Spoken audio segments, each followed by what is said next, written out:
माणसं माणसांसारखीच वागतात. लेखक विश्वास दांडेकर. वाचक स्वर डॉक्टर अदिती काळमेघ. प्रकरण 7.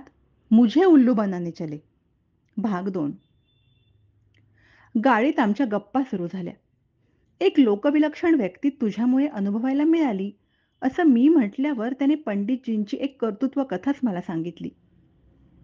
तो म्हणाला, त्यांचा मोठा कारभार त्यांनी तुम्हाला सांगितलाच आहे. सगळीकडे नजर ठेवणं एवढंच त्यांना काम. त्यातही फारशा तपशिलाकडे लक्ष नसतं. धाक विलक्षण आहे. पंडितजींनी घरातून हाकललं तर पंचक्रोशीत कुत्रंही विचारणार नाही हे घरातल्यांना ठाऊक आहे. शिवाय कृतज्ञता आहेच. त्यामुळे त्यांच्या सर्व कारभारात गुंतलेली मंडळी प्रसंगी आळशीपणा करतील, पण अफरातफर नाही. साहजिकच पंडितजी निवांत. बाहेरख्याली नाहीत, पण दारूचं व्यसन मात्र जबर आहे. सकाळी पहिली चूळ दारूनच भरतात असं म्हटलं तरी चालेल. पैसा भरपूर आहे, पण दारू मात्र देशीच लागते. घरी, कधी एखाद्या स्नेहाकडे, महिन्यातून 5-8 वेळा दारूच्या अड्ड्यावर. तिथं त्यांचे मित्रही जमतात. तिथं या मालदार मंडळींसाठी बसण्याची स्वतंत्र व्यवस्था असते. आमचं हे गाव तालुक्याचं हे तुम्हाला माहीत आहेच. गावात आणि आजूबाजूला गडगंज संपत्ती, काम मात्र फारसं नाही. अशी 30-40 मंडळी सहज असतील. ते सर्वच जण यांच्या बैठकीतले. मात्र त्यांच्यातही पंडितजींना बुजुर्ग म्हणून आणि मोठा खटला म्हणून मान आहे.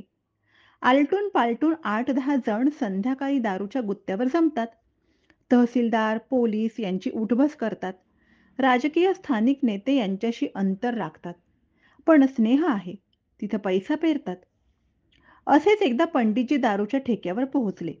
आज जरा लवकरच आले होते. त्यांच्या ग्रुपमध्ये पहिलेच. ठेकेदाराने नेहमीचा माल समोर ठेवला. त्या दिवशी काही चक्र डोक्यात सुरू होतं म्हणून किंवा एकटेच होते म्हणून माहीत नाही, पण मूड मात्र नेहमीचा नव्हता. जरा खेकसून गुत्तेदाराला म्हणाले, "अरे, क्या रोज रोज यही सामने रखते हो? जरा अच्छा माल रखा करो." देशी दारू म्हटली तरी त्याच्यात प्रकार श्रेणी असतातच. हातभट्टीपेक्षा ताडी वरची, तर ताडीपेक्षा महुडी श्रेष्ठ, असं काहीतरी त्यांच्या मनात असावं. उत्तर प्रदेशात किंबहुना उत्तरेच्या अनेक राज्यांमध्ये दारूच्या दुकानाचे ठेके दरवर्षी लिलाव करून दिले जातात. त्यामुळे मागच्या वर्षीचा दुकानदार यावर्षी असेलच असं नाही. ठेकेदार त्या गावातला नव्हता.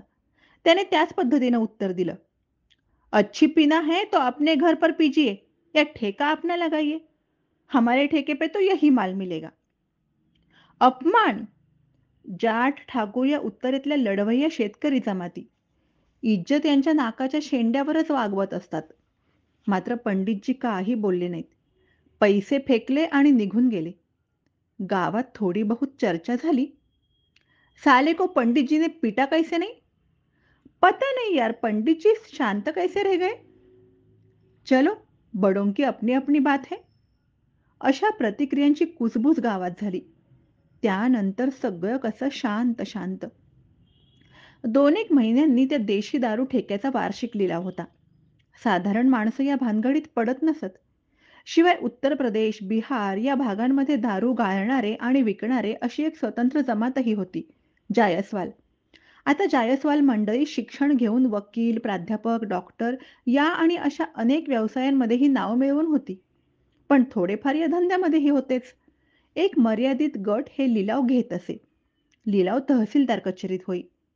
लिलावाच्या दिवशी 11च्या सुमारास पंडितजी कचेरीत पोहोचले. सकाळी त्यांच्या आन्हिकाचे 3-4 फेरे झाले होतेच. चपराशाकडे लक्ष न देता ते तहसीलदाराच्या खोलीत डुलत डुलत शिरले. गावातला आसामी.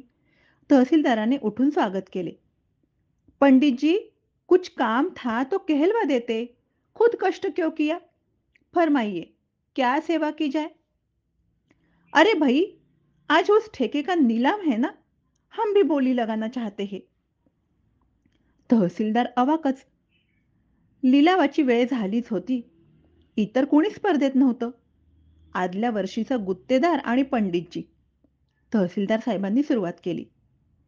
"पिछले साल ठेका रुपए 25,000 में गया था. इस साल सरकारी बोली यानी मिनिमम सपोर्ट प्राइस रुपए 25,500." वाक्य पूर्ण व्हायच्या आत पंडितजींनी अर्धवट मिटल्या डोळ्यांमधून पाहत 30,000 असा पुकारा केला. समोरचा ठेकेदार अनुभवी. बोली हळूहळू वाढवायची असते. 30,500. लगेच पंडितजी. पै 30,000. ठेकेदाराला आता मामला ध्यानी येत होता. हे काही खरं नाही. त्यानं 35,500चा आकडा उच्चारला मात्र. पंडितजी गरजले. 40,000. खेळ पुढे सुरू ठेवण्यात ठेकेदाराला रस नव्हता. इथं नाही तर दुसरीकडे कुठंतरी ठेका मिळू शकला असता. शिवाय अशी 5-5 हजाराने बोली वाढत गेली तर कमाई काय हा प्रश्न होताच. त्याने तहसीलदाराला सांगितलं, आय विड्रॉ.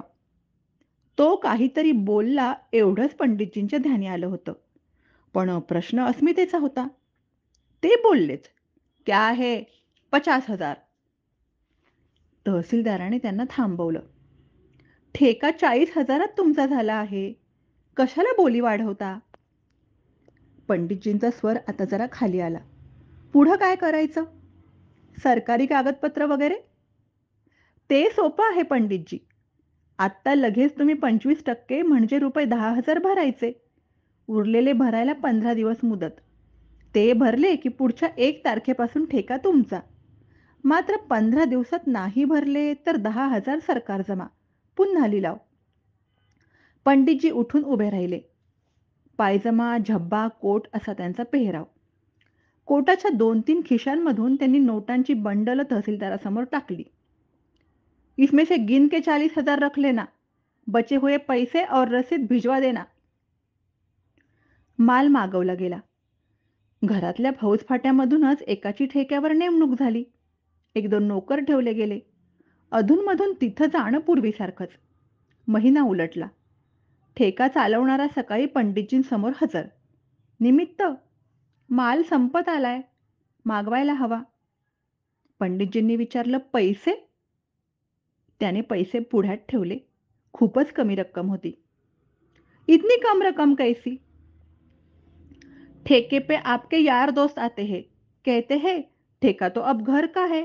पैसे की बात ही नहीं करते.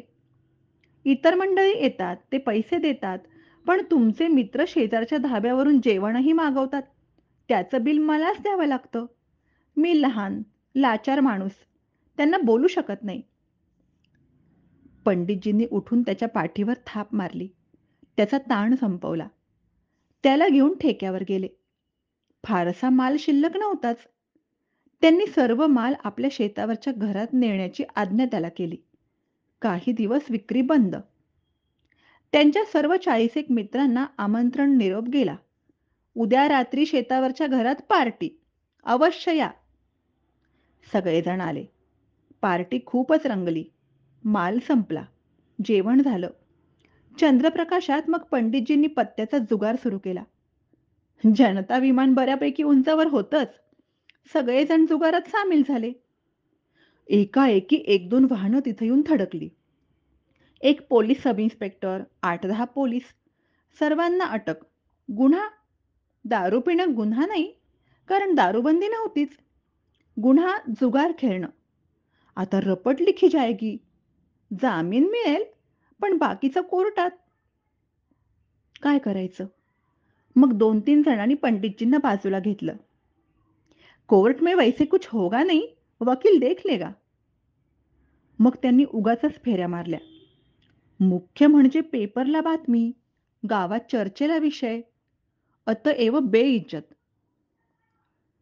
पुलिस वालों से बात की जाए. कुछ लेन देन करके मामला यही खत्म होना चाहिए. ही एक दृष्टीने पंडितजींची जबाबदारी ही आहेच की. आम्ही तुमच्या आमंत्रणावरून आलो की नाही. आम्ही मेहमान आहोत तुमचे. पंडितजींनी मान हलवत ठाणेदाराला एकीकडे घेतलं. कुजबुज झाली. परतून त्या टोळीला विचारलं, ठाणेदार 10-10 हजार प्रत्येकी म्हणतोय, पण मी त्याला 4,000 पर्यंत खाली आणले. कसं करूया? सगळे लोक म्हणाले, ठीक ही है. प्रत्येकाने आपापले पैसे पंडितजींकडे दिले. ठाणेदाराकडे बघत पंडितजींनी मान डोलावली. पोलीस बाजूला झाले. एक एक मित्र निघाले. सगळा मळा रिकामा झाला. ठाणेदार सलाम नमस्ते करत फौजफाटा घेऊन रवाना झाला. पंडितजींचा मुक्काम मात्र आज तिथंच होता. दुसऱ्या दिवशी पंडितजी वाड्यावर निवांतपणे परतले. ठेका पाहणाऱ्या तरुणाला त्यांनी बोलावून घेतलं. "देख भाई, 36 लोग आए थे. 10,000 थानेदार को पहले ही दिए थे मैंने. 4,000 और दिए. पुलिस सिपाही 8-10 थे, उनके बाल बच्चों के लिए. अब 1,30,000 बचे. 40,000 ठेके के भी वसूल हो गए. कल से ठेका शुरू करना. अब मुफ्त की किसी को नहीं देना, मुझे भी. समझे बेटा?" मादर, मुझे उल्लू बनाए जा रहे थे. धन्यवाद.